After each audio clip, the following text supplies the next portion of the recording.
Want uit genade is julle gered, deur die geloof, en dit nie uit julleself nie, dit is 'n gawe van God. Dis Efesiërs 2 vers 8, die feit dat jy gered is weet, dis nie net jou uitgelaai nie. God se genade het jou hart gedraai, toe jy nog in opstanding was.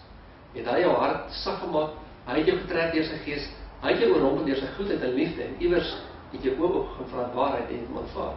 God se hele reddingsdaad en sy redding van jou, is sy te doen, en dis wat my Bybel sê, dit is sodat jy nie vir opstaan van hoe fantasties jy is nie.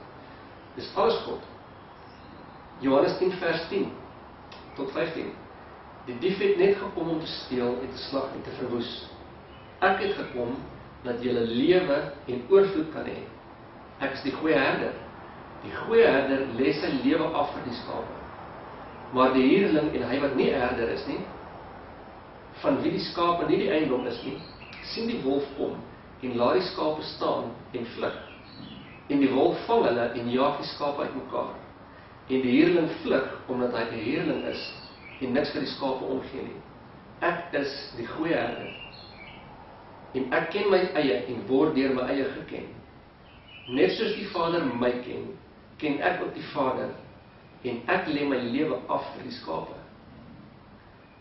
Weereens net van my net so ongelooflike ding van die Here wat ons herder is, en sy lewe af lê vir die skape.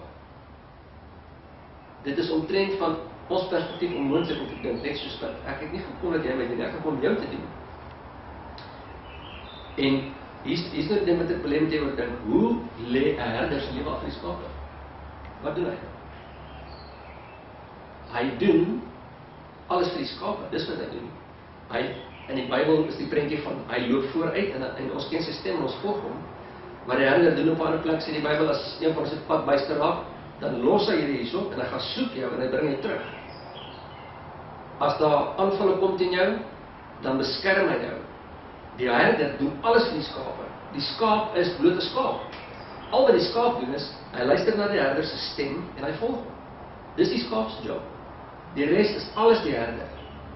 En as jy daai storie van toepassing maak op ons, is dit presies nog steeds hoe God is in die nuwe verbond.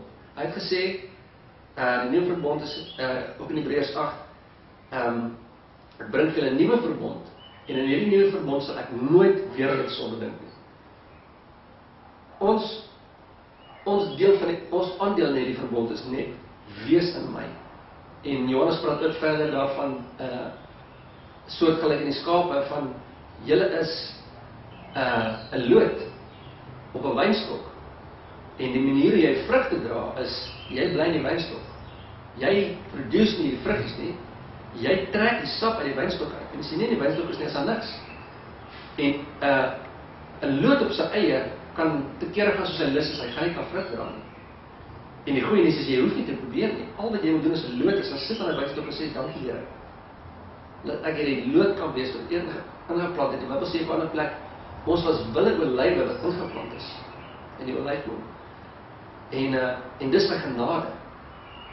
Alles is sy skuld, as mens dit so kan stel. Die herder lê sy lewe af vir sy skape. En die rede hoekom God dit so wil hê is, dit is hoe hy die eer kry. Want hoe kry dit, in die begin het ek gedink, hoe kry God eer as hy vir ons moet, hy is half soos ons dienaar. Maar dit is juist hoe hy eer kry. Want ek lyk goed as my kind of my vrou of wie ook al afhanklik is van my, na my toe kom en net te kere gaan oor hoe fantasties ek hulle sorg. Dit het my goed lyk, nie sleg lyk nie. Alhoewel ek hard werk en te kere gaan en my kind alles doen en hy hardlik by huis vol as in sy plek is. Ek gee vir hom kamer, dis sy kamer. Ek koop ons speelgoed, dis sy speelgoed. Ek koop vir rommeis, ek kan nie eens lekker sy rommeis, want dit is sy rommeis. Maar dis my eer.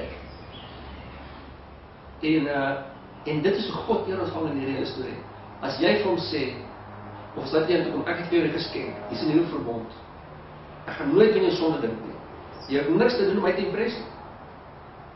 Al wat jy moet doen is, wees by my, bly in my. God wil net jou, dis altyd hy wil hê van jou, dis jou. dan natuurlik gaan die vrugte kom. Maar jy kan nie andersom doen, jy kan nie probeer, ek is 'n Christen, ek wil die vrugte gaan kom van hang rond by die wynstok. Wees in die wynstok ingeplant, en dan gaan jy die vrugte dra. Jy kan dit nie maak gebeur nie. Jy kan jouself nie verander nie, anders sou jy dit al gedoen het. Jesus, of die Gees van God, verander jou die hele tyd, om in die beeld van Christus gelyk vorm te word. En dit is hoe God die eer kry. As jy vir hom sê, Here, ek kan niks. Jy moet alles deur my doen, en die vrug wat in jou lewe gedra word, is sy werk. Die voorspoed wat in jou lewe geniet, is sy werk. Die krag wat jy het om enigiets te doen, is syne. Dis wat jy eer kry. Alhoewel dit lyk of hy jou dien, is dit hoe God die eer ontvang, juis omdat jy dit nie van kan doen.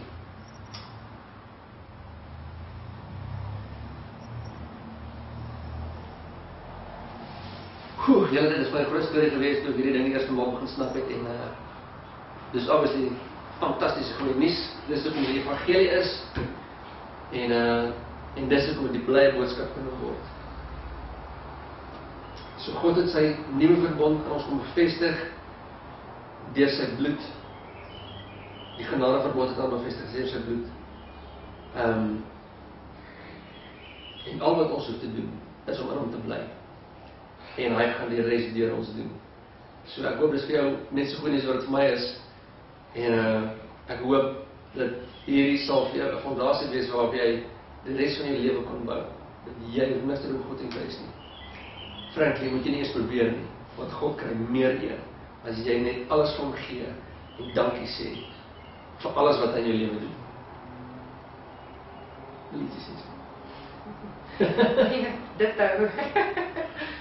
Sien julle volgende keer.